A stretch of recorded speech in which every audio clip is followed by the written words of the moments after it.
Il presidente del Veneto non ci sta, la regione non è quella con più contagi d'Italia. Il dato lo ha ripetuto varie volte, non va letto in assoluto, ma in rapporto al numero dei tamponi.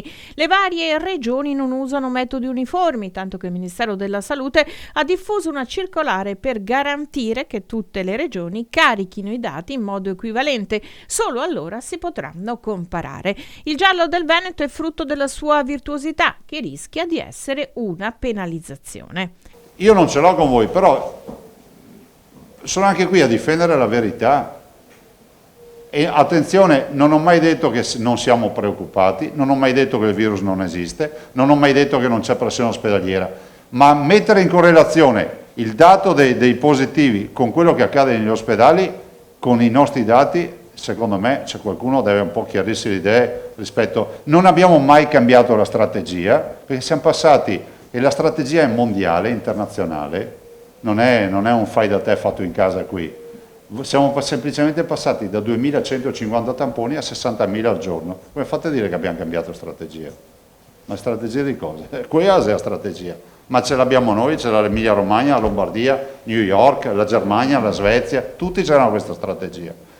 Positivo, contatti stretti, tamponi, isolamenti fiduciari, quarantene, questa è la strategia mondiale, c'è niente di più.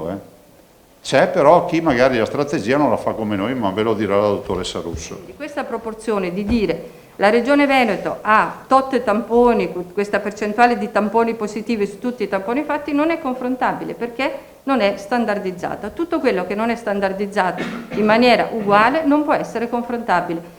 Quindi questi dati non sono, questi dei tamponi non sono fra loro confrontabili, quindi non può essere utilizzata per confrontare una regione al pari di altri criteri che possono essere i ricoveri, che possono essere quelli in area critica, in terapia intensiva o altri indicatori che vengono calcolati alla stessa maniera.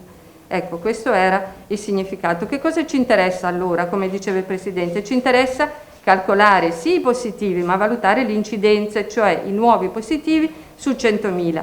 Noi abbiamo visto che nelle varie settimane di confronto abbiamo avuto una salita piuttosto graduale. Ci siamo fermati a una sorta di plateau e stiamo leggermente, ma dico leggermente, scendendo.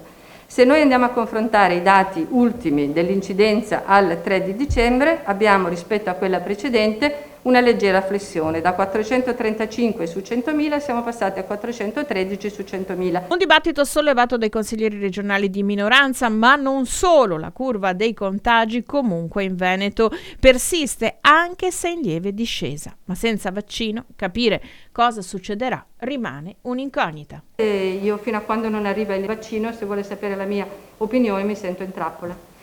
Perché credo che non possiamo pensare di vivere in un sistema di restrizioni e allentamenti, non possiamo pensare di vivere sempre insomma col terrore di incontrare gli altri, di mantenere il distanziamento, di avere paura di tutto e di tutti e soprattutto insomma non avere una prospettiva insomma ti fa sentire in trappola. Il fatto di avere la possibilità di avviare un percorso di vaccinazione che seguirà i suoi tempi, che seguirà le categorie appunto che sono quelle dei piani pandemici, quella è insomma una visione che ci dà un po' di respiro, che ci dà un margine insomma di possibilità di uscirne. Questo è quello che provo io in questi giorni.